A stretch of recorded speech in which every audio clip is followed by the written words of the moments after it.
जो नॉर्मल लोग हैं और जो बेसिक शुरू करना चाहते हैं शक्ति उपासना या शक्ति साधना शुरू करना चाहते हैं, तो वो कैसे शुरुआत करें? सभी के लिए नहीं है शक्ति साधना। तो किस तरीके से ध्यान रखा जाए? अब सबको तो हम नहीं समझा सकते। अमर्यादित जीवन में क्या क्या? कैजुअल डेटिंग भी है। कैजुअल डेटिंग हो गई, और क्या चीजें? आपने बहुत तपस्या की, बहुत जाप किया, बहुत तप किया और फिर आपने कहा कैजुअल डेटिंग। अब चाहे वो स्त्री हो या पुरुष, जिसका जितना जप है वो ट्रांसफर कर जाएगा। मतलब अगर कोई इंसान बहुत ज्यादा साधना कर रहा है या जप कर रहा है, तो क्या इस तरीके से साधना एक मतलब ट्रांसफर होती है? बिल्कुल जी। तीनों शरीरों में कौन से?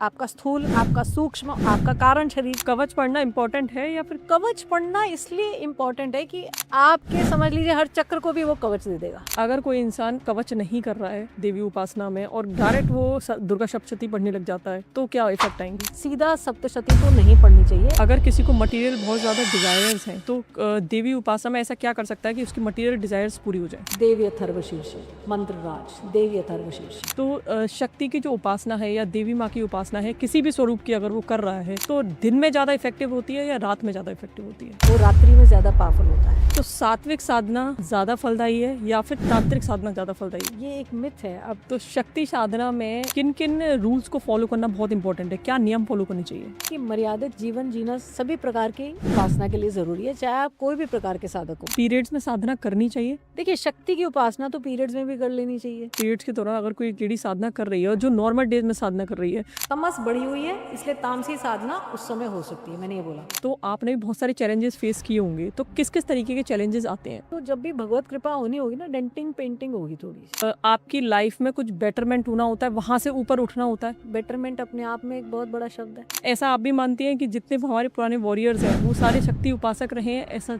देखिए, जो क्षत्रिय हैं वो तो रौद्र रूप में ही देवी की उपासना करेंगे ना। होली पर कहा जाता है कि बहुत सारी शक्तियां एक्टिव हो जाती हैं उस टाइम पे। होलाष्टक एक ऐसा समय है, ये जो 8 दिन होते हैं होली से पहले, ये एक ऐसा समय है जिसमें की गई साधना बहुत फलदायी होती है। जिस दिन होलिका दहन वाला जो दिन होता है, उस दिन नकारात्मक शक्तियां बहुत ज्यादा एक्टिवेट होती हैं। उस दिन उनका स्वाहा होना होता है बेसिकली। जय माता दी, स्वागत है आप सभी का एस्ट्रोवेद शोज के एक और नए एपिसोड में। आज का एपिसोड होने वाला है बहुत ही ज्यादा इंफॉर्मेटिव। जो भी लोग शक्ति उपासना, शक्ति साधना में इंटरेस्ट रखते हैं, ये पॉडकास्ट उन्हीं सब लोगों के लिए है। आज आप इस पॉडकास्ट में जानेंगे कि शक्ति उपासना किस तरीके से करी जा सकती है, क्या क्या चैलेंजेस जब आप शक्ति उपासना करते हैं या शक्ति की साधना करते हैं। शक्ति का मेरा मतलब है देवी माँ के स्वरूपों से। आप शक्ति को देवी माँ के स्वरूपों से गिन सकते हैं, चाहे आप माँ दुर्गा की साधना कर रहे हैं, आप माँ काली की साधना कर रहे हैं, आप देवी के किसी भी स्वरूप की साधना कर रहे हैं, आप उसको शक्ति उपासना ही कहेंगे। तो इस पॉडकास्ट में आपको जानने को मिलेगा जब आप उपासना शुरू करते हैं या साधना शुरू करते हैं तो आप क्या क्या चैलेंजेस फेस होते हैं, किस तरीके से, कौन से मंत्र आपको करने चाहिए, क्या पाठ आपको करना चाहिए, ये आज इस पॉडकास्ट में आपको जानने को मिलेगा। और इन्हीं सब चीज़ों पर बात करने के लिए आज हमारे साथ मौजूद हैं इस पॉडकास्ट में मनीषा आहूजा जी, जो एक बहुत ही फेमस एस्ट्रोलॉजर हैं, शक्ति साधक हैं, माँ काली की बहुत बड़ी भक्त हैं। तो उनसे आज इस चीज़ों के ऊपर हम इस पॉडकास्ट में डिस्कशन करेंगे। तो बने रहिएगा इस पॉडकास्ट में, देखते रहिएगा इस पॉडकास्ट को। चलिए शुरू करते हैं। नमस्कार मनीषा जी, बहुत बहुत स्वागत है आपका एस्ट्रोवेद शोज में। Thank you for inviting me. जी मनीषा जी, हम लोग शक्ति उपासना की आज बात करने वाले हैं जी। तो अगर हम शक्ति की बात कर रहे हैं तो एक शक्ति वंदना से हम लोग शुरू करेंगे इस पॉडकास्ट को। जी। तो एक छोटी सी शक्ति वंदना कर लेते हैं। जी। या देवी सर्वभूतेषु शक्ति रूपेण संस्थिता नमस्तस्यै नमस्तस्यै नमस्तस्यै नमो नमः। जी। जी, अब हम बात करते हैं शक्ति उपासना की। जैसे आप शक्ति साधक हैं, शक्ति उपासना करती हैं, तो मैं जानना चाहूंगी कि जैसे जो नॉर्मल लोग हैं और जो बेसिक शुरू करना चाहते हैं शक्ति उपासना या शक्ति साधना शुरू करना चाहते हैं, तो वो कैसे शुरुआत करें? देखिए, मैं ये कहूंगी कि सभी के लिए नहीं है शक्ति साधना, है ना। जी। इसलिए अगर हम इसे जिज्ञासु होकर हम ये कहें कि शक्ति साधना सभी कर लें, जी। तो कई बार क्या होता है, इस बात को अगर हम ऐसे समझते हैं, मैंने ये सेंटेंस क्यों कहा, क्योंकि शक्ति जो है वो मूलाधार चक्र पर सुप्त अवस्था में बैठी है ना। जी। 3.5 कॉइल्स हैं, हम कहते हैं इस सर्पेंटाइन पावर के, है ना? अब ये उठेगी। अब ये समझ लीजिए साउथ पोल है बेसिकली। अच्छा। समझ क्या लीजिए है ये साउथ पोल है, और जो सहस्त्रार है जहाँ शिव है वो नॉर्थ पोल है। अब एक तरीका तो ये होता है कि नॉर्थ पोल के मैग्नेट को इतना बलशाली बनाया जाए कि ये अपने आप से सीधी उड़ जाए।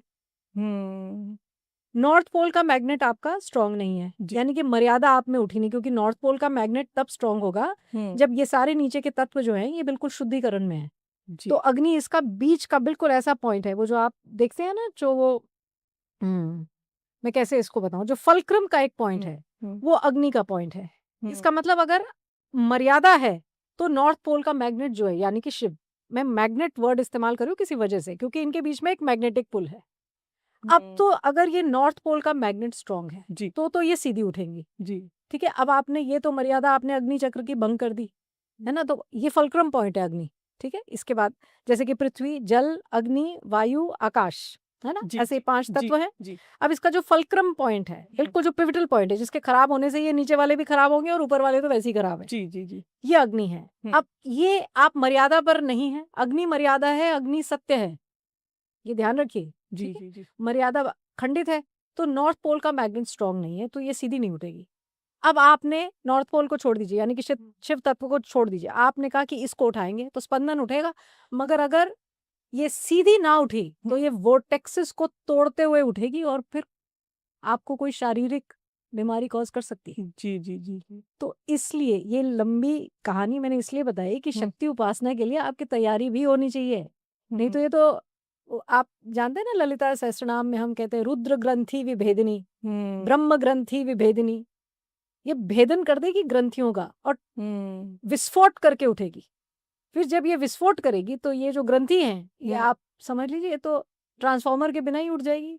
तो किस तरीके से ध्यान रखा जाए, क्या किया जाए? इसका मतलब ये है कि अगर आप तैयार नहीं हैं, यानी कि आप मर्यादित नहीं हैं, आप में भाव नहीं है, आप जिज्ञासु होके एक्सपेरिमेंट करके ही आप भगवती की साधना करना चाहते हैं, तो फिर एक दिन देखिए, अगर तो सिर्फ भाव है, अगर सिर्फ आप डिवोशन कर रहे हैं फिर तो ठीक है, अगर आप गहरी कुछ बीज मंत्रों की साधना में आ गए जिज्ञासु होके, इन ये सब नहीं करना चाहिए, ऐसा मेरा मत है। अब कुछ लोग नहीं भी मानते जी, वो अपनी मर्जी से करना चाहे तो देखिए, फिर अब सबको तो हम नहीं समझा सकते, पर हम ये कहेंगे कि जिज्ञासु होके और बहुत ज्यादा डिजायर्स रख के, बहुत इच्छाएं रख के, इच्छा युक्त होकर के, अभी विरक्ति का ना भाव है ना आपका जिसे कहते हैं झुकाव है उस तरफ, इच्छाओं की तरफ आप मुड़े हुए हैं, इच्छाओं की तरफ, इच्छाओं ने आपको अपने वशीभूत किया हुआ है, फिर आप शक्ति साधना करते हैं तो ये थोड़ा विस्फोटक हो सकती है।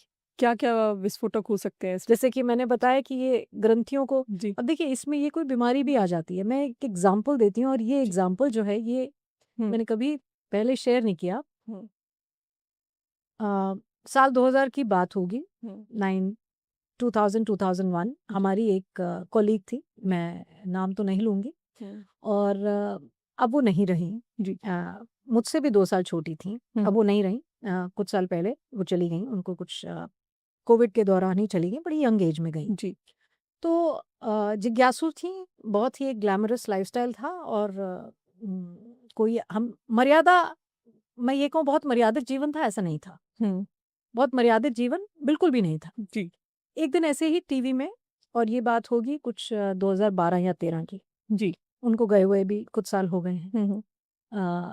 एक दिन ऐसे ही टीवी में देखते हुए, और मुझसे ये बात साझा उन्होंने कुछ समय बाद की, जब वो ठीक होने लग चुकी थी तब मुझे बताया कि ऐसा हुआ था। अच्छा, 2012 में ऐसे ही एक टीवी शो देखा, और उसमें किसी ने सिद्ध कुंजिका के बारे में बोला जी।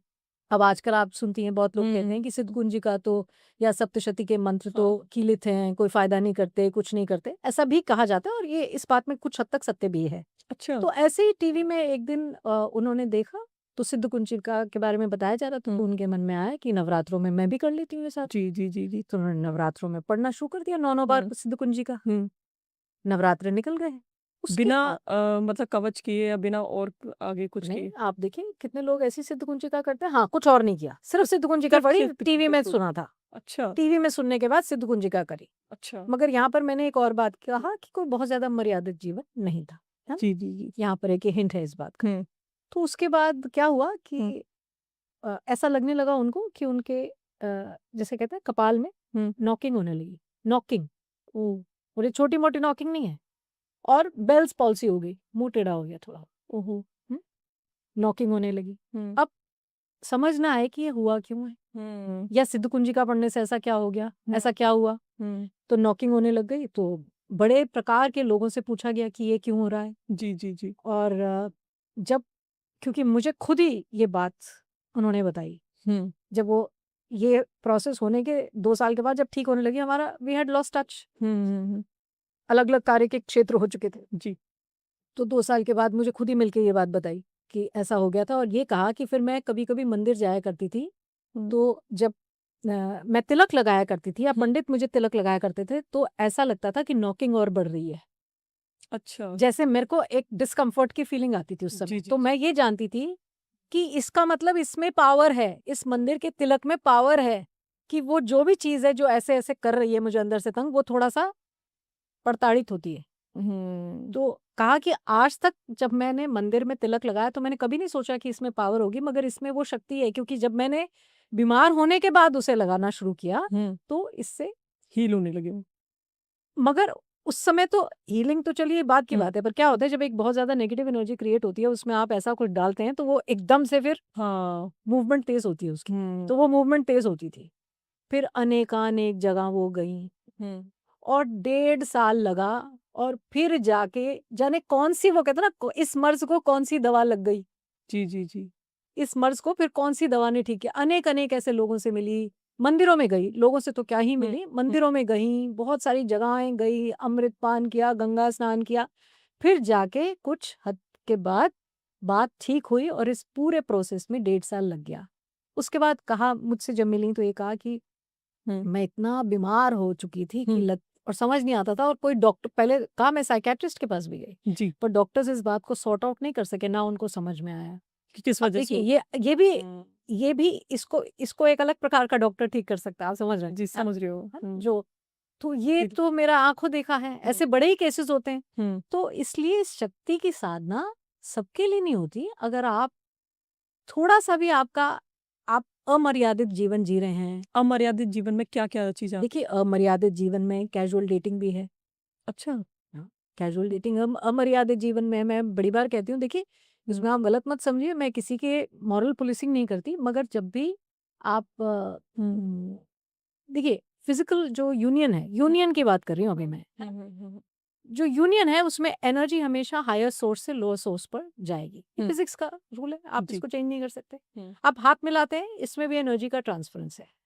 हाथ मिलाने में अगर एनर्जी का ट्रांसफरेंस है तो वो तो आप समझ लीजिए डीएनए का पोर्टल खुल जाता है उसमें। हम जब ज्योतिष में विवाह संस्कार देखते हैं तो विवाह संस्कार क्या है? पूर्ण यूनियन को ही आप विवाह संस्कार कहते हैं। अगर वो विवाह संस्कार नहीं हुआ, यूनियन नहीं हुआ, तो फिर वो विवाह संस्कार नहीं है। Right, right. है ना? इसको तो पूर्ण यूनियन चाहिए। वहां एनर्जी हायर सोर्स से लोअर सोर्स में ट्रांसफर करती है। और आप समझ लीजिए उसी से हम कहते हैं ना कि अब आपका गोत्र बदल गया, आपका कुल बदल गया, अब आपका गोत्र बदल गया, तो विवाह संस्कार तो हो गया ना हमारी नजर में। जी, जी। तो कुल गोत्र कैसे बदल रहा है फिर आपके वो पोर्टल खुल जाएगा एंसेस्ट्रल, जी, जी, जी। जो एक एंसेस्ट्रल पोर्टल है वो खुल वो जाएगा, खुल जाएगा। है ना? अब आप समझें कि ये सिर्फ खाना है, मैंने खाया, ये खाना नहीं है जो आपने खाया, ये तो एंसेस्ट्रल पोर्टल्स खुल जाएंगे इसमें। और आगे जाके इसकी फिर जवाबदेही है, क्योंकि आपके सोल पे अब वो इम्प्रिंट्स आ जाते हैं, आपकी कहानी बदलने लगती है। जी, जी, जी। आप समझ रहे हैं? इसलिए अब अगर कैजुअल डेटिंग में एब्सोल्यूट यूनियन है तो, अदरवाइज ठीक है, फिर मतलब कैजुअल डेटिंग हो गई और क्या चीज़? है ना? तो ये अमर्यादित हो जाता है फिर यहाँ पर, क्योंकि शक्ति आपने ट्रांसफर कर दी ना। ठीक है। देखिए आप ये जानिए कि आपने बहुत तपस्या की, बहुत जाप किया, बहुत तप किया, और फिर आपने कहा कैजुअल डेटिंग। अब चाहे वो स्त्री हो या पुरुष हो, इसमें मैं कुछ नहीं कह रही, आपने कहा, तो अब आपका जो जिसका जितना तप है, जिसका जितना जप है, वो ट्रांसफर कर जाएगा। अब कोई अगर वो बिल्कुल ही आप मान लीजिए कि मतलब कमर्शियल पर्सन है, ऐसे शब्द मैं बोल देती हूँ। जी, जी, जी। अगर वो दूसरा व्यक्ति जो है कमर्शियल पर्सन है, वो कमर्शियल पर्सन के साथ तो फिर बहुतों का हिसाब है। हाँ। अब वो जितना सामान छूटा है उसमें, तो आपने फिर जाके समझ लीजिए, जैसे मैं क्या बोलूँ अब इसको, जैसे सीवर में जाके आपने अपना मुंह धो लिया, पर आपका सारा आपने तो ट्रांसफर कर दिया, जब तक वहां चला गया। फिर आप ये नहीं कहते, तो इसलिए तो ऐसे थोड़ी होगा, और वहां का थोड़ा सा कूड़ा करकट आप ले आएंगे फिर। मतलब अगर कोई इंसान बहुत ज़्यादा साधना कर रहा है या जप कर रहा है, तो क्या इस तरीके से साधना एक मतलब ट्रांसफर होती है बिल्कुल जी। एक दूसरे से? हाँ जी, बिल्कुल। मतलब पूरी साधना ट्रांसफर हो जाएगी या पूरा जब ट्रांसफर हो जाएगा पूरा या का आधा-आधा? कुछ तो हो ही जाएगा ना। मतलब आप पेडिक्योर कराएँगे ना हाँ। आकर, अब इसमें बहुत सारे लोग बहुत कुछ कह सकते हैं मेरे बारे जी, में। जी, जी। मतलब देखिए, ये एक पद्धति होती है जब हम जैसे हुँ, मैं आपको अपनी बात बता देती हूँ। चलिए थोड़ा-सा मैं अभी आई हुँ, हरिद्वार से, तो किसी ने मुझे कहा, मैंने कहा मैं बहुत चली, पाँव बहुत दुख हुँ, रहे हैं। कहा तो किसी को कहो पाँव दबा दे। मैंने कहा फिर किसी को जिसको कहेंगे पाँव दबाए, वहाँ जाएगा, हुँ, है ना? तो पहले अब्ज़ॉर्ब कर लें। हुँ, उसके बाद भी जाएगा, पर पहले एक बार जब आते हैं आप तीर्थ से तो उसके अब्ज़ॉर्प्शन आपको ले लेनी चाहिए। बिल्कुल। जी। जैसे हम कहते हैं कि आप तीर्थ से आएँ तो अपने मित्र के घर ना जाएँ। हुँ, मित्र मतलब वैसे ही आप अपने सगे-संबंधी हो, आप मतलब जहाँ बैठते हैं, जो आपका आसन है ना, फिर आप उसी पे आकर बैठें। वो आपका हुँ, बेड भी हो सकता हुँ, है ना? वही आपका आसन है या जो आपका सोफ़ा है जहाँ आप हमेशा आके बैठते हैं, जो आपकी कुर्सी है, हुँ, जो आपका बेड है, फिर वहाँ पर वो स्थापित हो जाएगी और शक्ति, हुँ। जो आप इतना भ्रमण करके आप आए हैं, जैसे नर्मदा भ्रमण करके आए हैं, है ना? अच्छा। वृंदावन परिक्रमा करके आए हैं, तो हुँ, अब शक्ति क्रिएट हो जाती है, हुँ, क्योंकि तीनों शरीरों में शक्ति क्रिएट होगी। बिल्कुल। आप तीनों शरीरों में कौन से? जैसे कि आपका स्थूल, आपका सूक्ष्म, आपका कारण शरीर तीनों में आएगा। अच्छा। अब जैसे हम हुँ, कहते हैं हनुमान चालीसा आपने पढ़ी, हुँ, तो सूक्ष्म शरीर में शक्ति क्रिएट होगी। हुँ, तो सूक्ष्म शरीर मतलब नज़र दोष है, छोटा-मोटा इधर-उधर है, तो सूक्ष्म शरीर से निकाल देगी उसको। ठीक है। और स्थूल शरीर में वो मेटाबॉलिज़्म की तरह उड़ जाएगी, तेज़ मेटाबॉलिज़्म होगा। पेट अच्छा। खराब है इसका मतलब अग्नि क खराब है। हुँ, अग्नि मैंने कहा फल्क्रम पॉइंट है, ये याद रखना है। हुँ, पेट खराब हो, अग्नि खराब हुई। है ना? और हुँ, मतलब यहीं से वो अंदर जाएगा जब ये अग्नि यानी मेटाबॉलिज्म, हुँ। मतलब जठराग्नि हो गई ना यहाँ जी, पर। जी, जी, जी। तो जठराग्नि जो है ये फल्क्रम पॉइंट, अग्नि फल्क्रम पॉइंट है। इसे सिर्फ जठराग्नि ना समझें। हुँ, इसे सिर्फ आप ये ना कहें कि ये सिर्फ मेटाबॉलिज्म है। फॉर एग्जाम्पल आपने रात को ज्यादा हनुमान चालीसा पढ़ी तो इंसोम्निया कर देगा। हुँ। है ना? ये तीनों शरीरों का मैंने एक जी, जी, एग्जाम्पल जी, दिया है ना। अब जी। जैसे गंगा में नहाते हैं तो हम कहते हैं तीनों शरीरों में वो तो भगवती तरन तारिणी भगवती गंगे आपके पाप धो लेगी। तो पाप तो स्थूल शरीर में तो पाप बैठे नहीं, तो हुँ, सूक्ष्म पे भी चले गए, आगे भी गए। हुँ, तो तीनों शरीरों को का भेदन करने की प्रक्रिया है गंगा के जल में। हुँ। तीनों शरीरों का भेदन करेगी ना, नहीं तो मछली भी गंगा के जल में रह रही है, उसके क्यों नहीं हो रहे पाप धुल रहे? सही बात है। है ना? हुँ, कुत्ता भी वहाँ घूम रहा है आस-पास, हुँ, पानी भी पी लेता है गंगा जी हुँ, का, हुँ, हुँ, वो तो फिर हो जाए उसका, उसकी हॉरिज़ॉन्टल कुंडलिनी वर्टिकल हो जाए, नहीं हो रही ना। हुँ, तो पहली बात तो भाव, दूसरा अब ये मणिकर्णिका घाट के बारे में भी बोला जाता है या वाराणसी, बनारस के बारे में बोला जाता है, काशी में आपने प्राण छोड़े छोड़े तो आपका आवागमन का चक्रव्यूह से आप निकल गए, हुँ, तो तीनों शरीर भस्म हो गए ना, तभी आएँगे आप आवागमन का। अर्जुन का सूक्ष्म शरीर भस्म हो गया तो अर्जुन की परमहंस की स्थिति आ गई। हुँ, सो ये सूक्ष्म शरीर जो है ये ब्रिज का काम करता है स्थूल और कारण शरीर के बीच में। हुँ, ये ब्रिज का काम करता है, यही भस्म हो गया तो फिर आवागमन खत्म हो जाता है। हुँ, तो हम ये मान के चल रहे हैं कि मणिकर्णिका घाट में अगर आप या बनारस में आपने प्राण छोड़े हुँ। तो जो ये तो जो आपकी ब्रिज है, आत्मा दोबारा वापस नहीं तो ये आएगी ब्रिज धरती पे। जो है ब्रिज ये भस्म हो जाएगा। भस्म इसका मतलब वह अग्नि ऐसी तपाई हुई अग्नि है कि आपको सूक्ष्म शरीर का भी हुँ, भेदन कर जाएगी। हुँ, है ना? यही यही बात है। मगर मैं ये नहीं कह रही हूँ कि देखिए कलयुग है, आप ये नहीं कह सकते जो भी वहाँ पे क्रिमिनल भी रहता है उसके साथ ऐसा होगा। मगर एक जो बात है वो ये है कि वो इसलिए गंगा के जल में हुँ, तीनों शरीरों का भेदन करने का। हुँ, तो वैसे ही ये जो यूनियन होता है ये भी हुँ, सिर्फ सूक्ष्म शरीर को भी ये छू जाएगा, सिर्फ स्थूल। क्योंकि आपने देखा स्त्री को विरह की पीड़ा होती है। हुँ, विरह की पीड़ा कैसे हो गई? अगर सिर्फ ये स्थूल शरीर है तो। हुँ, सूक्ष्म शरीर टच हुआ ना, इमोशनल बॉडी हिली आपकी, सटल बॉडी जिसे हम इंग्लिश में कहेंगे या इमोशनल बॉडी। हुँ, हुँ, सूक्ष्म शरीर हिलता है तो आपको विरह की पीड़ा महसूस होती है ना। विरह की पीड़ा कैसे होती है महसूस? और ये जरूरी नहीं है कई बार कि एब्सोल्यूट यूनियन से ही विरह की पीड़ा महसूस हो। प्रेम गहरा उठ जाता है जब, तो विरह की पीड़ा इमोशनल बॉडी वहां हिलती है, क्योंकि यहाँ तो दिखता नहीं है। हुँ, यहाँ थोड़ी दिखेगा विरह की पीड़ा हो रही है, अंदर हो रहा है। अब डिप्रेशन होता है लोगों को या बहुत मानसिक प्रताड़ना होती है, वो इमोशनल बॉडी हिलती है वहां पर, सूक्ष्म शरीर हिलता है। सूक्ष्म शरीर का। वो दिखता थोड़ी हिलता हुआ आपको। अब आप कहें तुम्हारे को क्या हुआ, वो तो कहते हैं it's a mental hmm, illness, पर ज कुछ हिला है ना वहाँ सूक्ष्म शरीर। खैर एनीवे, जी, जो यहाँ पर मैं एक और हुँ, सूत्र भी देती हूँ जी, कि जब सूक्ष्म शरीर हिलता है या इमोशनल बॉडी हिलती है या आपको बहुत ज्यादा प्रताड़ना हो रही है, तो इसके लिए अर्गला स्तोत्रम का जो जाप है वो सूक्ष्म शरीर को बैलेंस क्रिएट करता है। अच्छा, अर्गला सूत्र, अर्गला सिर्फ अर्गला का। सिर्फ अर्गला। आप कवच वैसे भी उसके साथ जोड़ दीजिए, हम ये नहीं मना करते, हम तो कहते हैं आप तीनों पढ़िए, मतलब कवच अर्गला कीलक। कवच मगर पढ़ना अर्गला इम्पोर्टेंट है या फिर खाली कवच पढ़ना इसलिए हाँ। इम्पोर्टेंट है कि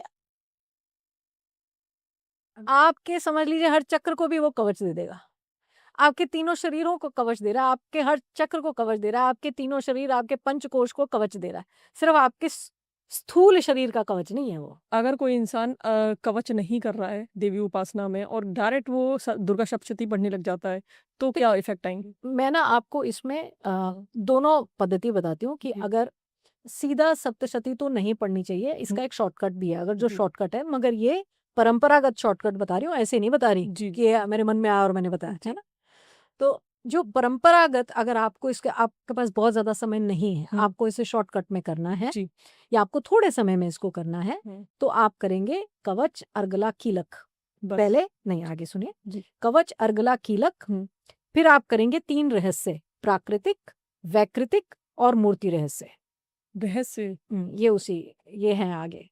ये अच्छा। जो ये पद्धति के लोग ही जानते हैं, पर अच्छा। मैंने बताया तो आप गीता प्रेस गोरखपुर की दुर्गा सप्तशती की किताब खरीदेंगे, आप उसमें तो पढ़ेंगे, है ना, आप है। पढ़े नहीं है तो आपको नहीं पता, इसलिए अच्छा। पूरी किताब पढ़िए। तो जी। इसमें आपने पढ़ना है कवच अर्गला कीलक, उसके बाद आप पढ़ेंगे प्राकृतिक, वैकृतिक, मूर्ति रहस्य, फिर आप पढ़ेंगे देवी अथर्व शीर्षम, फिर पढ़ेंगे रात्रि सूक्तम, देवी सूक्तम वेदोक्त, फिर देवी क्षमापराध स्तोत्रम और आखिरी में कुंजिका स्तोत्रम। ये शॉर्टकट। ओके, मतलब जो अध्याय है वो अध्यायों को ना पढ़े। ये मैंने अभी अध्याय इसमें गिने नहीं। अच्छा। और अगर आपको पूरा करना है तो इस पूरे प्रक्रिया में आप कवच अर्गला कीलक 13 अध्याय, प्राकृतिक, वैकृतिक, मूर्ति रहस्य, देवी अथर्व शीर्षम, रात्रि सूक्तम, वेदोक्त देवी सूक्तम, क्षमा परायण स्तोत्रम, अपराध क्षमा परायण स्तोत्रम, और फिर आखिरी में कुंजिका स्तोत्रम। जी, ये 2 वर्जन्स हैं। अब जो कहे कि मुझे थोड़ा सा ही कुछ पढ़ना है, तो फिर हम कहेंगे कवच अर्गला कीलक, कवच अर्गला कीलक, वो काम करें। अच्छा। अब जिनको सिर्फ एक पढ़ना होता है, कई बार हम कहते हैं चलिए रात्रि सूक्तम भी आप पढ़ देंगे, मगर रात्रि सूक्तम को हम सिद्ध कुंजिका के साथ जोड़ते हैं। रात्रि सूक्तम सिद्ध कुंजिका विरक्ति प्रदान कर देगा। विरक्ति ये आध्यात्मिक ऊर्जा के लिए है, मगर आप तैयार नहीं है तो रात्रि सूक्तम मत पढ़िए फिर, और सिद्ध कुंजिका भी मत पढ़िए। मैंने आपके साथ एक एग्जाम्पल शेयर किया, मेरी अपनी एक कॉलीग के साथ ऐसा हुआ है ना। तो ये आध्यात्मिक ऊर्जा बढ़ाएंगे। फिर आप देखिए कितनी बार और कितने ही लोग हैं, और इसमें कोई प्रॉब्लम भी नहीं कि सिर्फ सिद्ध कुंजिका पढ़ते। अगर किसी को मटेरियल बहुत ज्यादा डिजायर्स हैं, तो देवी उपासना में ऐसा क्या कर सकता है कि उसकी मटेरियल डिजायर्स पूरी हो जाए? देवी अथर्व शीर्षम, मंत्र राज देवी अथर्व शीर्षम। ओके। मगर ये ध्यान रखिए कि अग्नि का ताप बढ़ जाता है सप्तशती पढ़ के। ये मैं बड़े गूढ़ रहस्यों की बातें कर रही हूँ आज यहाँ पे, अच्छा। है ना। तो अग्नि का ताप बढ़ जाएगा, उच्चाटन हो जाएगा, ये मंत्र पढ़ के हो जाता है। वो कहते हैं उच्चाटन जब होता है तो आप कहते हैं बस्ता उठाओ जाओ, बस मुझे तो यहाँ रहना नहीं है अब, अच्छा। मेरा तो मन नहीं लग रहा, ना खाने में मन, ना इसमें मन, ना उसमें मन, ना अपनी पत्नी में मन, ना अपने पति में, बस मुझे जाना है, बस मैं जाना चाहता हूँ या चाहती हूँ।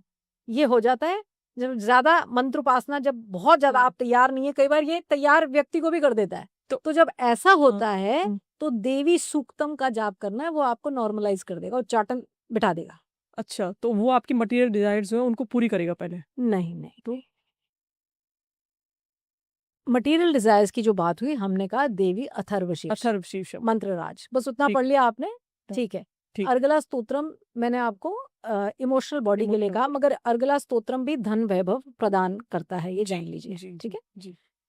सिर्फ एक पढ़ना आपने तो देवी अथर्व शीर्षम, इसे मंत्र राज कहते हैं। मगर मैंने उसके बाद एक बात बोली कि ज्यादा मंत्र उपासना कई बार अगर आप तैयार नहीं है तो उच्चाटन की स्थिति क्रिएट करता है। जब उच्चाटन होता है, और क्या है उच्चाटन, कि मैं जाना चाहता हूँ, मैं बस्ता उठा लिया, मैं निकलना चाहता हूँ, तो देवी सूक्तम, वेदोक्त देवी सूक्तम का पाठ वैसे भी अगर आप हर रोज करें तो आपके जीवन में एक सामंजस्य बनाए रखेगा।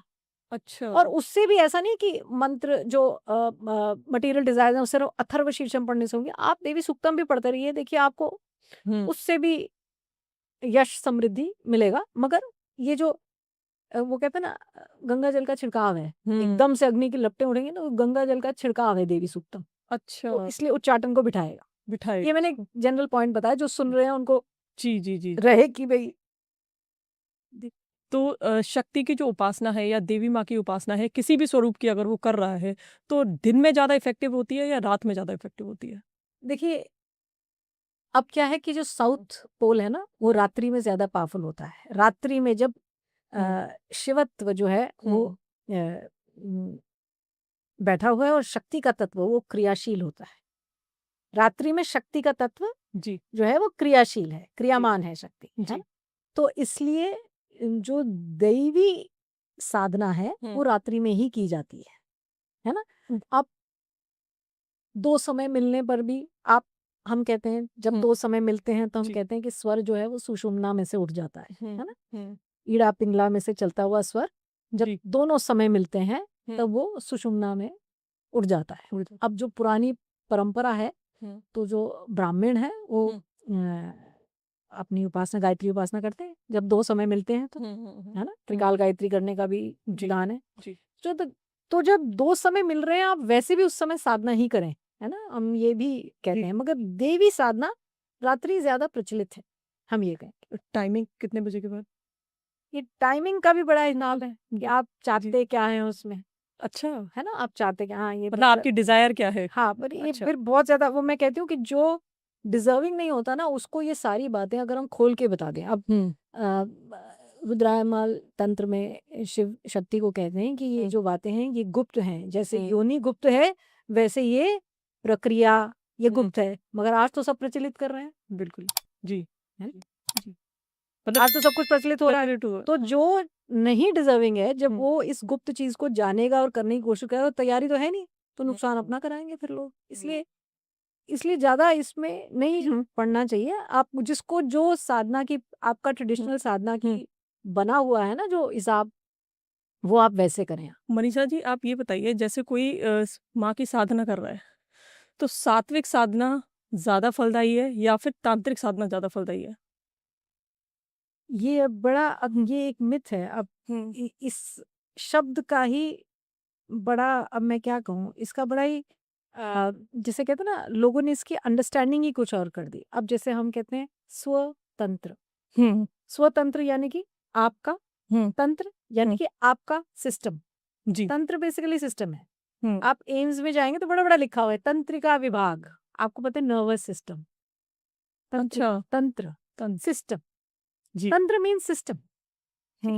जी मगर पहली बात तो ये जानिए आपकी तंत्र का मतलब हो गया सिस्टम, स्वतंत्र अपना तंत्र अपना सिस्टम, है ना? जी तो अब इसमें कुतंत्र भी होता है, यानी कि वह सिस्टम जो गलत सिस्टम है, कुतंत्र गलत पद्धति। हाँ, गलत पद्धति। अब आपने इस पर कुतंत्र किया जी अब तांत्रिक शब्द अपने आप में एक बड़ा खराब शब्द बन गया है ब्रिटिशर्स के आने के बाद। मगर अगर आप साउथ ऑफ इंडिया जाएंगे तो जो पंडित भी है उसको तंत्री बोलते हैं। अच्छा जो पंडित है, नॉर्मल पंडित है, वो तंत्री है।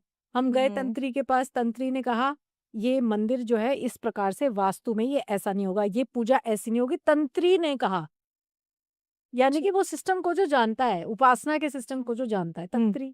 ठीक है ना? अब तो इसलिए जब हम कहते हैं कि सात्विक या तांत्रिक, मगर अब उसके एक अलग सा वो बन गया है। मगर जब आप ये जानिए, जब हम शक्ति की सारी ही उपासना तांत्रिक है बेसिकली, क्योंकि जो मूलाधार पे बैठी चीज है वो सिस्टम से ही उठती है ना? वही नर्वस सिस्टम से शक्ति ऐसे ऊपर की तरफ उठेगी, तो वो बेसिकली वो सारी शक्ति की उपासना तांत्रिक उपासना ही होती है।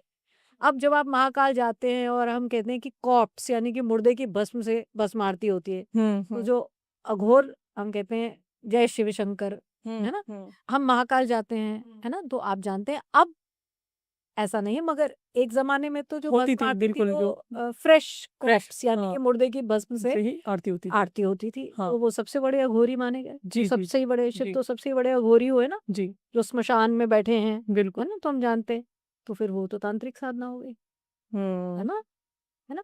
तो इसलिए अब इसमें ना ये, अब मैं कहूँ बिना प्राइमर लगे इन बातों को समझाना बड़ा मुश्किल होता है। पर मैं ये कहूंगी कि जो रिचुअल है, जिसमें रिचुअल यानी कि सिस्टम, जब आप कहते हो कि गंध से मैंने प्रभु की उपासना की, यानी कि आपने अगरबत्ती जलाई, गंध, मूलाधार जी, चक्र, है ठीक ना? है। फूल। फिर आपने जल चढ़ाया, नैवेद्य दिया, स्वादिष्ठान चक्र, आपने अग्नि जलाई, आपने होम किया, आपने अग्नि चक्र पूजा। वायु में हम कहते हैं अगरबत्ती, है ना, लोबान, ये वायु में आए। जी, जी। विशुद्धि में आपने फ्रूट, सॉरी, फल, फ्रूट, ये फ्रूट से। विशुद्धि चक्र, ये पंचम। जी। तो ये जो साधना है, ये जो रिचुअल हाँ। है ना, तो फिर तो ये तांत्रिक हो गया। ये हम्म। तो इन सब चक्रों पे आ रहा है। जो इस चक्र को समझेगा, वॉर्टेक्स ऑफ एनर्जी को समझेगा और सिस्टम को समझेगा, फिर तो ये सारी उपासना तांत्रिक है।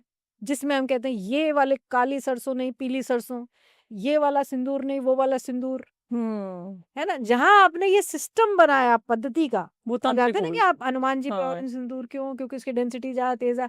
आप वैसे भी लगा दो इतनी डेंसिटी का सिंदूर, तो वो चलिए और बड़े काम करता है। ये प्रहार को भी रोकता है। जी, ये जी। जो ऑरेंज का कलर का सिंदूर है, प्रहार भी रोक देता है ये। पुरानी जो ओरिजिनल सिंदूर है, वही ऑरेंज ही यूज जी, होता जी, था, जी, जी, ठीक है ना। जी।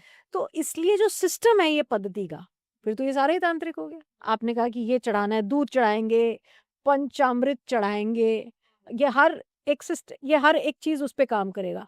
तो सात्विक और तो तांत्रिक इसलिए सेम है? मैंने एक्सप्लेन किया आपको कि अच्छा। तंत्र बेसिकली सिस्टम है सिस्टम वर्शिप है। का, है अच्छा, ना। अच्छा। और इसलिए हम कहें सात्विक है, तामसिक है, आप बोल सकते हैं। सात्विक है और तांत्रिक है नहीं बोल सकते। आपने अच्छा, अज्यूम कर लिया कि तांत्रिक तामसिक है, इसका मतलब। ओके। प्लीज अंडरस्टैंड, ये बड़ी गहरी बातें है ना। तो जी, हम कह जी, जी। सकते हैं सात्विक, राजसिक, तामसिक। अब तामसिक। जैसे शिव की तीनों उपासनाएं होती हैं, जी, यहाँ से मैं इस बात को एक्सप्लेन कर देती हूँ जी, आपके सवाल को, जी। कि शिव की तीनों उपासनाएं हैं। ये एक ऐसे देव हैं जिनकी सात्विक, राजसिक, तामसिक तीनों प्रकार की साधनाएं हैं। जी। सात्विक साधना में आपने अपना नैवेद्य चढ़ाया, फल फूल चढ़ाए।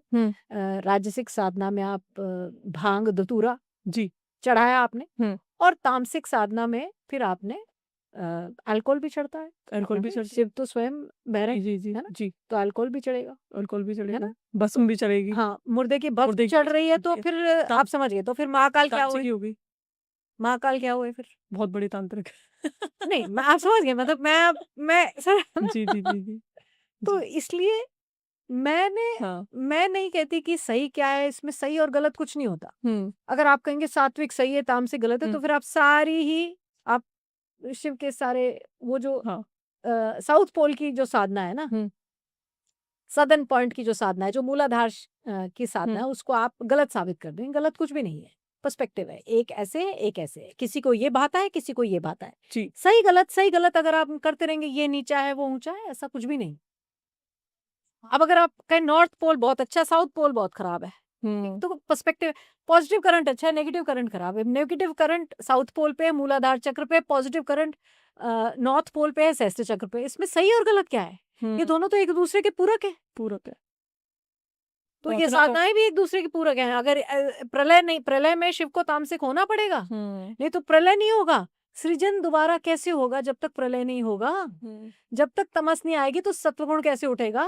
एक बार एनिहिलेशन होगी तभी प्रक्रिया दोबारा उठेगी। इसलिए सही गलत नहीं है, पूरक है एक दूसरे के, बैलेंस क्रिएट करेंगे। डिस्ट्रक्शन होता है तभी एक न्यू बिगनिंग होती है। एब्सोल्युटली, बिल्कुल सही। बिल्कुल। तो मैं ये जानना चाहूंगी, जैसे हम माँ की साधना कर रहे हैं, तो माँ की साधना में मंत्र जाप ज्यादा इफेक्टिव होता है या फिर उनका नाम जाप ज्यादा इफेक्टिव होता है? देखिए, मंत्र उपासना जो है बड़ी ऊंची पद्धति है, और हम कहते हैं कि कलयुग केवल नामाधारा, है ना। जी। तो इसलिए मंत्र उपासना अपने आप में बड़ी पावरफुल उपासना है। ये इस बात को नहीं, वो इसकी दो राय नहीं है। अब मंत्र उपासना आप करें, तो होम करें, ये उपासना है, बड़ी पावरफुल उपासना है। तो ये तो मतलब इम्पोर्टेंट है। क्या मंत्र जाप हर कोई कर सकता है? हाँ, मंत्र जाप हर कोई कर सकता है। ओके, मंत्र जाप हर कोई कर सकता है। मतलब मंत्र में बीज मंत्र का जाप या फिर सिंपल मंत्र जाप? देखिए, बीज मंत्र जो है, मैं रेकमेंड करती हूँ कि जब तक आपको कोई गुरु ना मिले या आप बड़ी ऊंची स्थिति में ना आए, तो अपने आप से इसमें बहुत एक्सपेरिमेंट ना करें, क्योंकि आपको पता नहीं लगेगा क्या बीज क्या कर जाएगा। कई बार आप तैयार नहीं है और आपने कोई ज्यादा बीज मंत्र पढ़ डाले, तो आप बीमार भी पड़ सकते हैं। अच्छा। तो आपकी तैयारी नहीं है ना, तो कुछ और प्रक्रिया शुरू कर सकता है। इसलिए फालतू का एक्सपेरिमेंट मत कीजिए। जो सिंपल चीजें हैं उनको पढ़िए।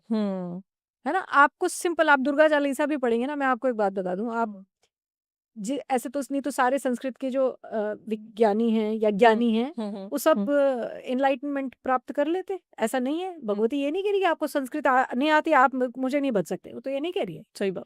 तो इसलिए भाव सर्वोपरि है। अब भाव आने के लिए आप संस्कृत का मंत्र ना भी पढ़ें, आप सिंपली दुर्गा चालीसा भी पढ़ देंगे ना, तो भी आपका काम हो जाएगा।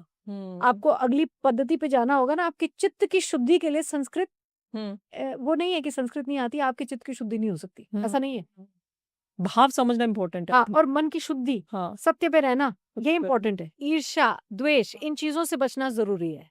दूसरे का हिस्सा हड़प लेंगे, अपने चित्त की शुद्धि, डिजायरलेसनेस की स्थिति में आ जाएंगे।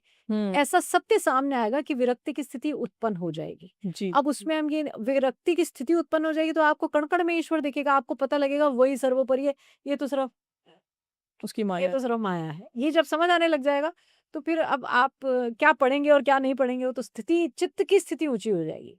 स्वयं चित्तेश्वरी आप पर ग्रेस या आप पर कृपा करेंगी। जी। चित्त की शक्ति, चित्तेश्वरी। तो शक्ति साधना में किन किन रूल्स को फॉलो करना बहुत इंपॉर्टेंट है, क्या नियम फॉलो करने चाहिए? देखिए, मैं ये कहूंगी कि मर्यादित जीवन जीना सभी प्रकार की उपासना के लिए जरूरी है, चाहे आप कोई भी प्रकार के साधक हो। क्योंकि ये जो साधना के तरीके हैं, इससे पहुंचना तो आपने सब, आपने चाहे बस ली, ट्रेन ली, फ्लाइट ली, आपने पहुंचना तो वही है ना। तो अब आपने पहुंचना वहां है ना। अब आपके रास्ते अलग अलग हैं। अब इसलिए आप कोई भी साधना करें, आपको सत्य पे रहने की आपने कोशिश करनी है। जी जी। और सत्य को जानने के लिए हमें मर्यादा पे रहना जरूरी है। हमें बहुत ज्यादा भोग का जीवन जो है वो प्रॉब्लम करेगा। क्या इसमें सेलिब्रेसी मेंटेन करना भी बहुत इंपॉर्टेंट नियम में आता है? देखिए, अब जब कोई गृहस्थ है जी। तो हम ये नहीं कहते, मगर तांत्रिक साधनाओं में ऐसा होता है, मगर ये कोई बहुत ज्यादा जग जाहिर करने वाली बात नहीं है कि उसमें भी फिर भैरव भैरवी हो जाते हैं। अच्छा। मगर वो बड़ी ऊंची स्थिति है। ऐसे तो फिर सिर्फ वो हो जाएगा, क्या कहेंगे उसे, अडल्ट्री हो जाएगी। तांत्रिक साधनाओं में भी शिव शक्ति का रूपांतरण होता है। जी। ठीक है जी। तो मगर वो बड़ी ऊंची स्थिति होती है। अगर सभी कहें कि हम तांत्रिक साधनाएं कर रहे हैं इसलिए हम कैजुअल डेट कर लें, तो फिर वो वैसे नहीं होता, अच्छा। है ना। अब जैसे रामकृष्ण परमहंस जी। की जो गुरु थी, भैरवी गुरु, वो स्वयं एक तांत्रिक साधना है ना। अब आप, वो ये तो हो नहीं सकता कि वो आनंद की स्थिति आ गई आपको, फिर आपने कहा कि वो इसमें बहुत इंटरेस्ट आ रहा है, इसी सब्जेक्ट में आगे चले। वो तो गुरु है फिर आपकी, गुरु जिन्होंने स्वयं अपनी पत्नी के पांव छुए और कहा तुम माँ स्वरूपा, और जिनकी गुरु भैरवी गुरु हुई, वो तांत्रिक गुरु हैं उनकी। जो वो कहते हैं ना 64 शास्त्र जिनको पता थे,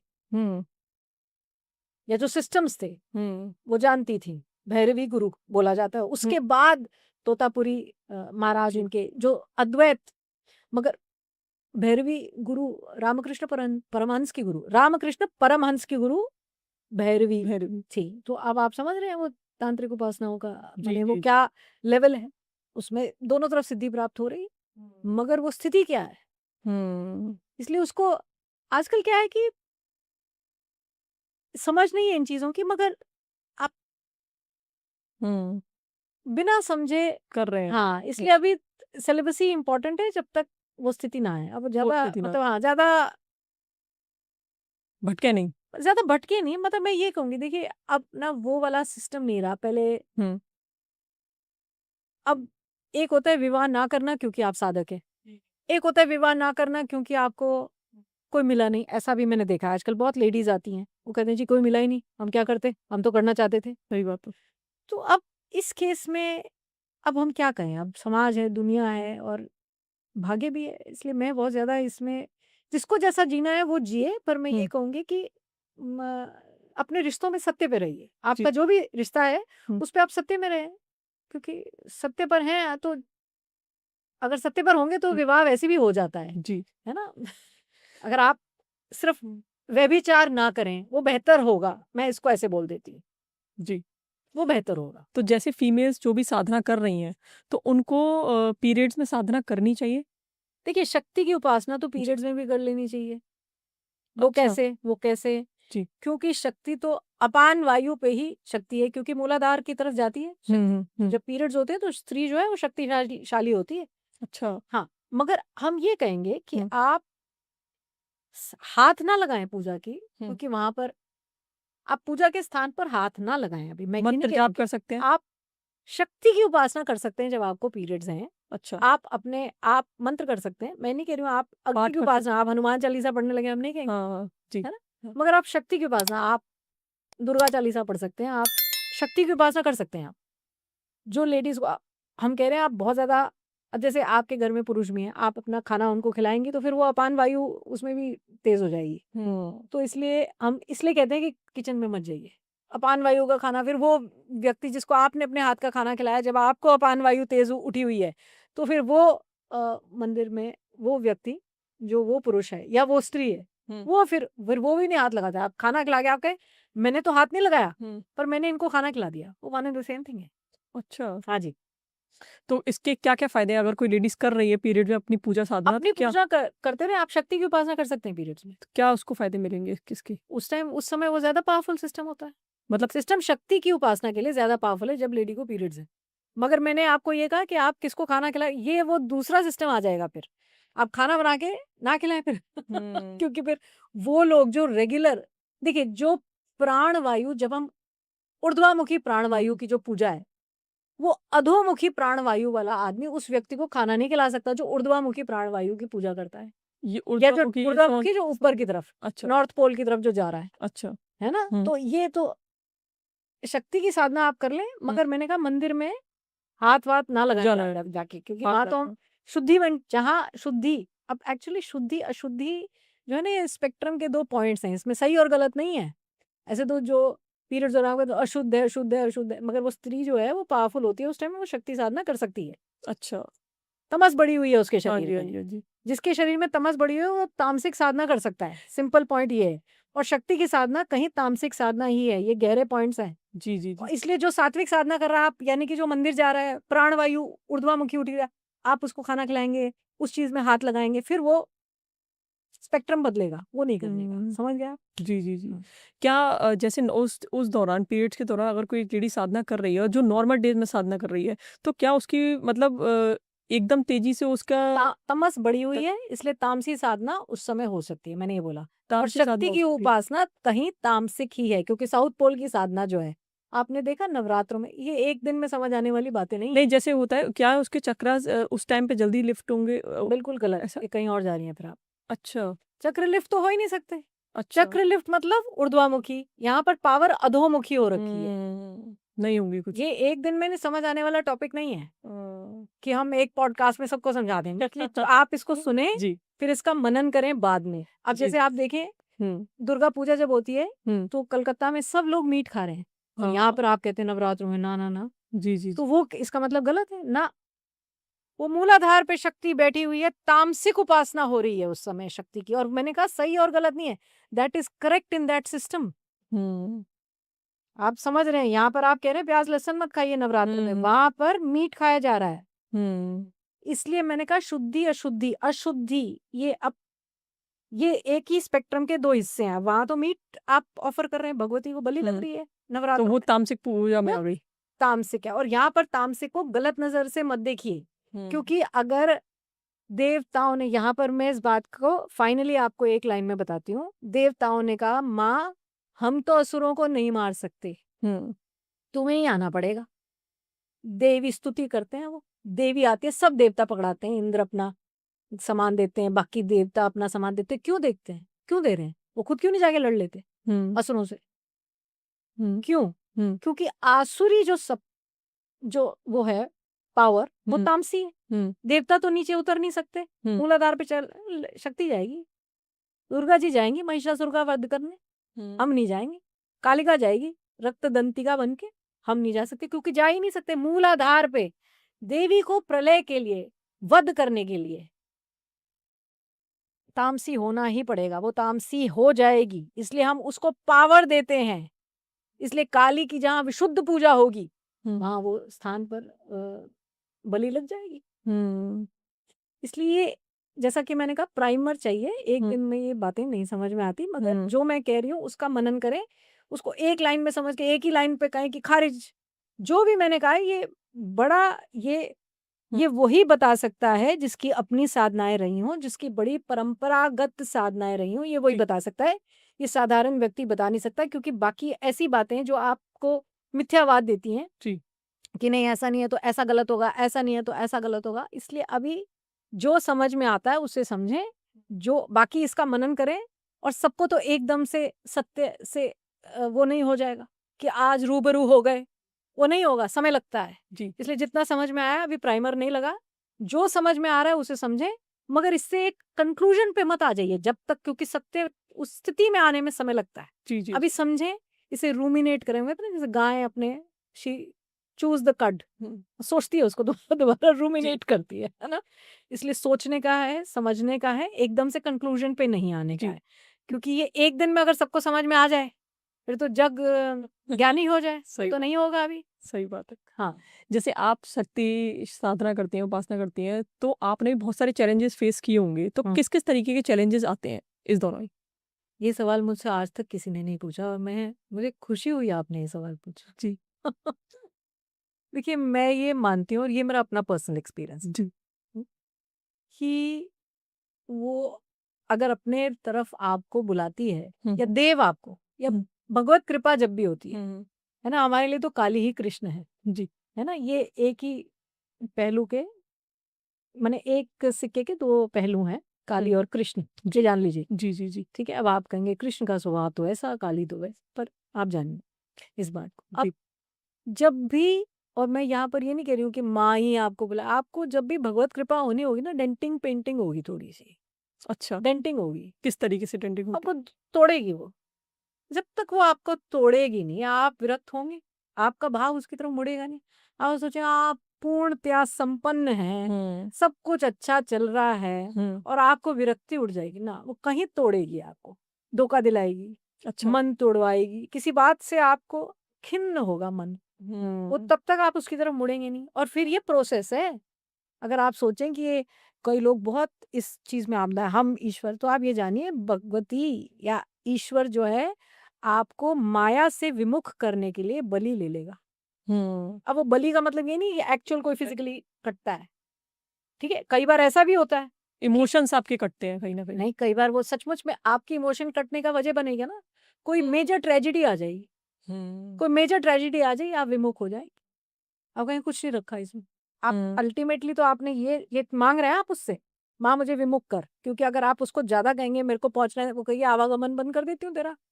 तो विमुख कैसे कराएगी? माया से विमुख करने के क्या तरीके? कोई ट्रेजेडी तो देगी ना फिर आपको। हुँ, जब तक आपको थोड़ा-सा डेंट नहीं आएगा ना दिल में, हुँ, या आपको झटका नहीं लगेगा, तब तक तो आप माया के पीछे भागते रहेंगे। हुँ, माया से विमुख करने की प्रक्रिया फिर वो दर्द देती है। ये हुँ, तैयार रहिए, ये सब आएगा, ये सब आएगा ये चैलेंज। सब आएगा। दूसरी जी, बात, ये तो पहला पॉइंट है। जी, दूसरी बात, अब जब आप करते हैं वर्शिप, हुँ, तो वो कोई आपके अंदर, कई बार ऐसा होता है कि बड़ी कोई इच्छाएँ उठने लगती हैं। आपका नियंत्रण नहीं होता उनके ऊपर। कैसी इच्छाएँ? किसी भी प्रकार, खाने की, तैयार होने की, अच्छा, हाँ, किसी प्रकार के, मतलब भोग की इच्छा देगी वो। वो अब भी भोग हर प्रकार का सही बात है ना? भोग की इच्छा उत्पन्न करेगी। हुँ, अब भोग की इच्छा में हर प्रकार की इच्छा है। आपको उसका नियंत्रण पता होना चाहिए। आप अगर भटक गए, हुँ, फिर भटकाव जो है कई बार सालों-साल आपको भटका देता है। आप ये सोचें कि मैं 2 दिन में वापस आ जाऊँगा। आप हुँ, गिर गए अपने पद से। हुँ, हुँ, फिर प्रक्रिया, कई बार आप अगले जन्म में ही संभलते, फिर तो आप गिर ही गए। अच्छा, हाँ जी, ये तो क्यों? ज़रूरी नहीं है कि आपको वो आज भटकाए और आप विश्वामित्र मेनका के साथ हुए। वो कहा, अच्छा इतने साल हो गए मैं इसके साथ था। वो विश्वामित्र थे, अच्छा, ब्रह्म ऋषि। तो वो तो माँ हैं, तो वो हमें याद नहीं दिलाएँगी? अब ये सब ऐसे, तो वो तो माँ तो बहुत लोगों को अभी खत्म कर रही है। किन्हीं-किन्हीं माँओं के 22 साल के, अभी द्वारका में एक केस हुआ, एक हुँ, माँ का 22-23 साल का बच्चा चला गया। अब हुँ, का वो तो माँ है, उसने बच्चा छीन लिया किसी का। हुँ, जब तक आप इसको सत्य को नहीं जानेंगे ना, अभी किसी का, और वो सिंगल मदर, अभी मैंने केस पढ़ा कि एक बाइक पे एक बच्चा जा रहा था 22 साल का, और कितना सोशल प्लेटफॉर्म्स पे आ रहा है कि, और एक और 2 लोग रील्स बना रहे थे एक गाड़ी में, उन्होंने उस बाइक वाले को मारा, वो बच्चा, वो सिंगल मदर का वन ओनली चाइल्ड, वो चला गया। हुँ, अब आपको माँ को दया नहीं आई? आपने हुँ, कहा नहीं, माँ को दया नहीं आई। आदि शंकराचार्य अपनी माँ के इकलौते बच्चे थे, वो 8 साल के थे, उन्होंने कहा माँ मैं चला। आपने कहा माँ तुझे दया नहीं आई, एक ही बच्चा था तूने ले लिया। हुँ, तो इसलिए ये जो इसको समझना पड़ेगा। आप ये कहें माँ दयावान है, तो माँ पर तो प्रलय भी कर रही है ना। सृष्टि का नियम है, किसको कब जाना है, किसको कब आना है। किसी वाला एकलौता बच्चा होता है, उठा लेती है उसको, चला जाता है, उसका समय पूरा हो जाता है। तो आप ये कहें माँ दयावान, आपको इसमें भी उसकी दया समझनी पड़ेगी। फिर वो एक दिन आपको इसमें अपनी दया दिखाएगी कि इसमें भी मेरी दया समझो। तो क्या ऐसा होता है, ये चीजें इसलिए होती हैं कि मतलब आपकी लाइफ में कुछ बेटरमेंट होना होता है, वहां से ऊपर उठना होता है? देखिए, ऐसा भी है? बेटरमेंट का भी, अब बेटरमेंट अपने आप में एक हाँ। बहुत बड़ा शब्द है। अब अच्छा। आपको आपसे सारी चीजें खींच ले, हाँ। आपको मेरा क्या बेटरमेंट है माँ, इसमें तुमने तो सब ले लिया। हम्म। अब वो बताएगी कि बिना सहारा तेरा कोई नहीं, अब तू खड़े होकर दिखा, तुझे तो मेरा सहारा है ना। अब भगवती द्रौपदी, मैं भगवती बोलती हूँ द्रौपदी को, जी द्रोंग द्रौपदी, दुंग दुर्गाय नमः। जी। भगवती द्रौपदी ने कहा कृष्ण चीरहरण हो रहा है, तो हम्म। फिर आखिरी में साड़ी का एक कोना अपने आंचल को ऐसे पकड़ा दांतों में। अब वो दांतों में दबाने से आपको लगता है चीरहरण रुक सकता? फिर उसको भी छोड़ दिया, हाथ ऊपर के समर्पण, पूर्ण भाव से समर्पण कर दिया कि अब जो है तेरे हाथ है, अब बिल्कुल तू कृष्ण, अब तुम कृष्ण, सखा है ना उनके। तो सही बात है। वो जो दांत में अभी भी अपना अपना अपनी चेष्टा उसको भी छोड़ देती है, हम्म। हाथ ऊपर कर देती है कि प्रभु प्रभु आ जाते हैं।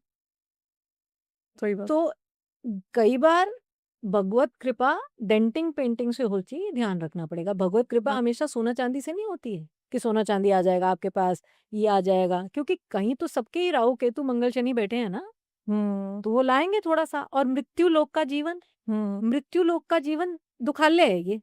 अब हम इसमें से सुख ढूंढने की कोशिश करते हैं। मृत्यु लोक का जीवन है, कहीं आपको तकलीफ देगा, और जब आपको तकलीफ देगा फिर आपको उसकी याद आएगी। कई बार वो आपको उसको अपनी याद दिलाने के लिए आपको दिखा देगी। मगर देखिए, जो मैं बातें बोल रही हूँ जरा कटु सत्य है, कटु जी, सत्य जी। सबको हजम नहीं होता। लोग चाहते हैं कि आपको बताया जाए कि कैसे आपका जीवन अब बहुत ज्यादा सुखशाली, खुशमय, समृद्धिपूर्ण होने वाला है, और कैसे आपको बड़ी बड़ी गाड़ियां और बड़े घर मिलने वाले हैं। आजकल यही बातें बताते हैं लोग, और उनमें भी मैं कुछ गलत नहीं कह रही, वो शायद बता रहे हैं क्योंकि लोग सुनना चाह रहे हैं। सही बात है। मैं किसी को गलत नहीं कहती इसमें, पर जो कटु सत्य है वो ये है कि आप उसका नाम ले रहे हैं इच्छाओं के लिए, तो वो आपको कहती है कि अल्टीमेटली देखिए, अगर आपने ज्यादा उसका नाम लिया तो वो तो आपका main M of human life क्या है? चित्त की शुद्धता, आवागमन से छुटकारा। जी। मगर यहाँ तो हम माया मांग रहे हैं, माया दे, माया दे।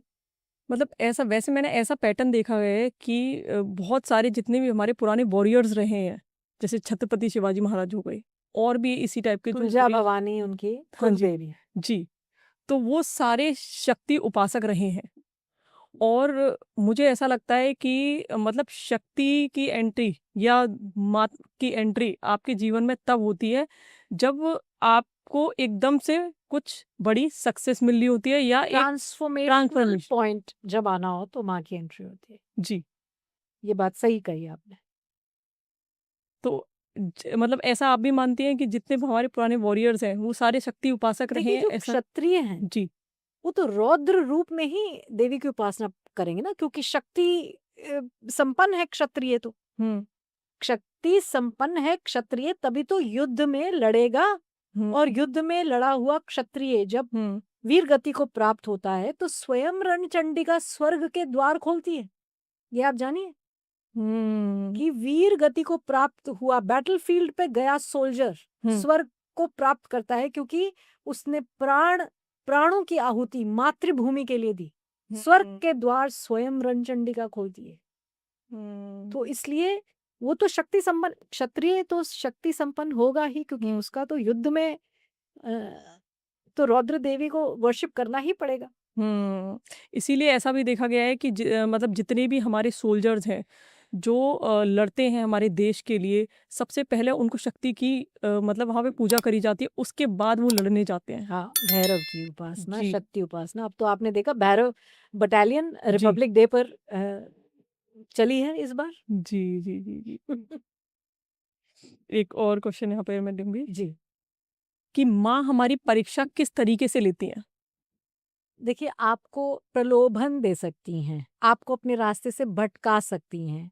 आप जानते हैं अगर आप पुरुष हैं तो आपको एक ऐसा, जैसे आपको मोहिनी रूप में स्त्री सामने आ जाएगी, आपका अपना एक रास्ता है, तो अब आपको समझना है कि आपको वो जो भी प्रलोभन है ना, चाहे वो जमीन का प्रलोभन है, स्त्री का प्रलोभन है, धन का प्रलोभन है, ये सब प्रकार के प्रलोभन देकर आपको अपने रास्ते से भटका देगी या कई बार आपको कोई छोटी सिद्धि दे देगी। यहाँ पर मैं अपने ज्योतिष गुरु केन राव जी को कोट करती हूँ। वो बताते हैं कि वृंदावन में, और अब तो वो 94 ईयर्स के हैं, वो बताते हैं कि एक साधु था जिसके गुरु ने उस साधु को बोला कि गोवर्धन की दंडवत परिक्रमा करनी है और हर दंडवत एक दंडवत परिक्रमा पे 18 अध्याय गीता के पढ़ने। अच्छा, तो आप सोचिए, एक दंडवत परिक्रमा माने एक दंडवत प्रणाम पर आप 18 पढ़ेंगे, फिर एक दंडवत प्रणाम पर आप 18 पढ़ेंगे, फिर तो मतलब ये तो बड़ा लंबी प्रक्रिया थी, महीनों लग जाते ये करने में। उन्होंने इसे किया, कुछ महीने सिद्धियां आ गई, उन्होंने सब छोड़ दिया। ये सत्य घटना है। अच्छा, वृंदावन में उन्होंने कुछ सिद्धियां आ गई, उन्होंने सब छोड़ दिया और वो उन सिद्धियों में बिजी रहे। उन सिद्धियों से उन्होंने धन भी एकत्रित कर लिया। आखिरी समय में उन्होंने ये बात अपने गुरु भाई से कही कि मैंने गलती कर दी उस साधना को बीच में छोड़ के। जाने मुझे क्या मिल जाता आखिर तक अगर मैं पूरा करता, पर मैं बीच में ही मुझे प्रलोभन मिला और मैंने अपनी साधना छोड़ दी। तो आप ये देखिए, सिद्धि भी बीच में आपको कोई, तो इस तरीके से परीक्षा आपकी ली जाती है जी। मतलब समय समय पर आपकी परीक्षा ली जाएगी, अगर आप उस परीक्षा में पास हो गए तो आप अगले स्टेप पे पहुंचे। बिल्कुल। और इसमें साधुओं में भी माने जो ऊंची स्थिति का भी है, वो भी चाहता है कि मेरे पास बहुत लोग आए। कई बार आप बहुत ऊंची स्थिति पर हैं मगर आपको कोई नहीं जानता, और आप थोड़ी सी लोअर स्थिति पर हैं मगर आप जब विख्यात हो रहे हैं, अब आप कहें ये मुझसे तो जूनियर है मगर इसके पास बहुत लोग आते हैं, मेरे पास क्यों नहीं आ रहा। अब ये भी आप जानिए कि भगवती की इच्छा होगी कि उसके पास जाएं, आपके पास आएंगे तो अभी नहीं है आपका। जिसका आपके साथ ऋणाणु बंधन है वो आप तक आएगा। इसलिए ये जो इच्छा है ना कि वो मुझसे जूनियर है, उसके पास तो बहुत लोग आ रहे हैं, मेरे पास नहीं आ रहे। मैं एक साधु की स्थिति होता है, वो भी ये कह सकता है मेरे पास, और मैंने देखा है ऐसा होता है।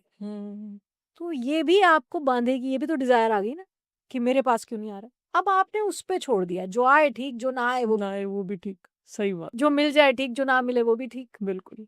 वो कहते हैं ना, कभी घी घना कभी सूखा चना।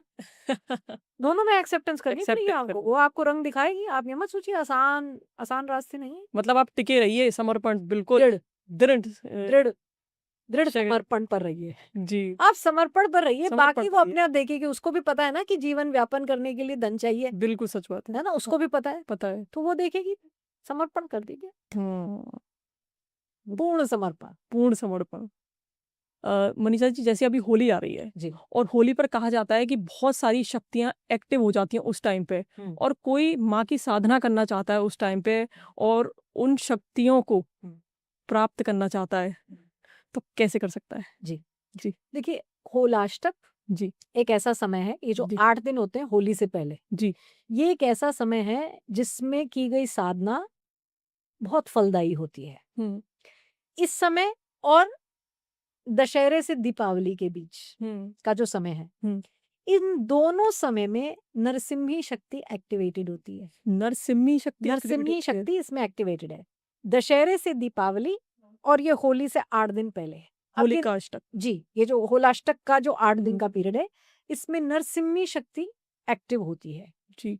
अब यहाँ पर एक बहुत अच्छा उपाय भी है, जो जिनको ऋण है, जो जिनको लक्ष्मी का अभाव है, होलाष्टक में लक्ष्मी नृसिम्ह की अगर आप उपासना करें, होम करें, लक्ष्मी नृसिम्ह करावलंबम है ना, या लक्ष्मी नृसिंह सहस्रनाम, या आप इतना लंबा ना पढ़ सके, सिर्फ महालक्ष्मी की उपासना करिए। उनके लिए जिनको जेन्युइनली जो आप ट्रबल्ड हैं, इनको तो महालक्ष्मी की उपासना इस समय बहुत फलदायी होती है। जो फिर बिल्कुल ही साधक हैं वो तो नरसिम्ह भगवान की उपासना करते हैं इसमें। अच्छा, मतलब होलिका अष्टक जिस दिन प्रारंभ हो रहा है और जिस दिन होलिका दहन होगा, जिस दिन होलिका दहन है वो होलाष्टक का आखिरी अष्टम दिन होता है। अच्छा। इसमें होम किया जाता है, यज्ञ किए जाते हैं। ये समय की साधना। अब आप नहीं होम यज्ञ कर सकते, आप बैठ जाइए, आप सिंपली नृसिंह सहस्त्र नाम पढ़ सकते हैं। आप नरसिंह भगवान का जो मंत्र है, उग्रम वीरम महाविष्णुम ज्वलंतम सर्वतोमुखम नरसिंहम भीषणम भद्रम मृत्योर मृत्युम नमाम्यहम।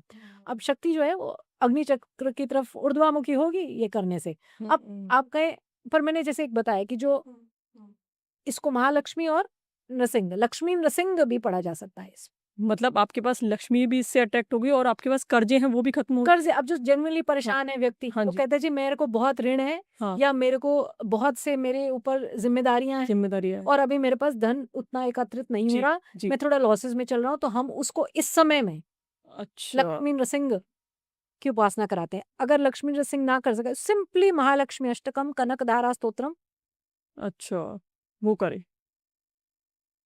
ये वो समय होता है जी जिसमें ये पावरफुल है अब समय। और उस समय आपने होली में सब पार्टी कर रहे हैं सब, मैं हमेशा कहती हूँ कि ये समय जो जिन पे कुछ भी हो रखा है इस समय और उस समय, दशहरे से दीपावली, ये जो समय की उपासना पूजा है आपकी आपके कवच को बना देगी। अच्छा हाँ, इसलिए इस समय की करी गई उपासना में आपका जो क्लेंजिंग कर देगी आपकी तीनों बॉडीज की, जो हो रखा है उसको भी बाहर करेगी। और ऐसा कहा जाता है कि होली वाले दिन, जिस दिन होलिका दहन वाला जो दिन होता है, उस दिन नकारात्मक शक्तियां बहुत ज्यादा एक्टिवेट उस होती दिन है। उनका स्वाहा होना होता है बेसिकली, होलाष्टक में तो स्वाहा हो रहा है, क्योंकि जितनी नकारात्मक ऊर्जा है उसको नरसिम्ही शक्ति स्वाहा करती है उन 8 दिनों में, जी जी जी जी है ना। जी उन 8 दिनों में बहुत प्रताड़ना मिलती है भक्त प्रहलाद को बेसिकली। जी भक्त प्रहलाद ने उन्हीं 8 दिनों में बहुत प्रताड़ना हुई और फिर होलिका दहन हुआ और वो बच जाते हैं, जी जी जी है ना। होलिका बैठ जाती है उनको अपनी गोद में लेके और भक्त प्रहलाद बच जाते हैं, होलिका भस्म हो जाती है। तो उन 8 दिनों की बड़ी प्रताड़ना है भक्त प्रहलाद की, वर्शिप किया जाता है। बहुत सारे लोग ऐसे भी हैं जिस दिन वो जो नकारात्मक शक्तियां हैं उनको इफेक्ट कर जाती हैं, तो अब वो उनको इफेक्ट ना करे, वो कैसे अपने आप को बचा सकते हैं? देखिए, जब ये जो हाँ जब हम छोटे थे हाँ। तो आप जानते थे हर मतलब चौराहे पर हम्म। होलिका दहन होता था। बिल्कुल। ये इतना पावरफुल उपाय है, हम तो कहेंगे आप कि कॉलोनीज में भी होलिका दहन होना चाहिए अच्छा अगर आप कर सकें। नहीं तो आप अपने अपने घरों में तो होम कर ही सकते हैं ना, यज्ञ कर सकते हैं, विष्णु सहस्त्रनाम का यज्ञ करा सकते हैं, नरसिंह सहस्त्रनाम का यज्ञ करा सकते हैं। मगर ये जो कॉलोनी, ये जो चौराहों पर तिराहों पर ये होलिका दहन जो है ना, ये उस एरिया को बचा लेगा। अच्छा पूरा मतलब एरिया बचा लेता हाँ, है। मतलब ये हाँ आप कहें जी पूरे एरिया की नकारात्मक ऊर्जा जो है, उसमें जाके भस्म हो गई। नकारात्मक जो ऊर्जा है वो स्वाहा हो जाएगी। हाँ तो पहले आप तो छोटी हैं मुझसे काफी, जी मगर मैं आपको अपना एक्सपीरियंस बता रही हूँ, तो बहुत हर जगह होता था, हर बच्चे इकट्ठे हो जाते थे, चाहे वो उस समय मगर ये जानिए कि छोटे बच्चे होलिका दहन में नहीं जाने चाहिए। अच्छा छोटे बच्चे नहीं जाते होलिका दहन। क्या दिक्कत हो जाती है अगर जाते देखिए हैं? छोटा बच्चा भी क्या है, कवच है उसका, तो बॉडी अभी कमजोर है, अट्रैक्ट हम्म कर लेगा नेगेटिव ऊर्जा को। तो जो 8-10 साल से छोटा बच्चा होता है हम उसको नहीं भेजते होलिका दहन में, हम्म। जाना नहीं है। जी जी जी जी जी ये ध्यान रखना है। बिल्कुल। हाँ तो इसको यही अंत करते हैं। जी, और ये वाली जो चर्चा है हम शक्ति उपासना की, शक्ति साधना की, हम नेक्स्ट पॉडकास्ट में भी इसको कंटिन्यू रखेंगे। क्यों नहीं, और मुझे क्यों नहीं। बहुत मजा आया आपसे आज बात करके। मुझे भी, मुझे बिल्कुल। और मुझे लगता है जिसको सच में शक्ति उपासना करनी है वो इस पॉडकास्ट को सुनिए, बहुत अच्छी आपको जानकारी मिलेगी इससे और आप बेहतरी की तरफ बढ़ पाएंगे। बिल्कुल बिल्कुल। इसको यही खत्म करते हैं। जी, हर हर महादेव। हर हर महादेव, जय माँ। जय माँ।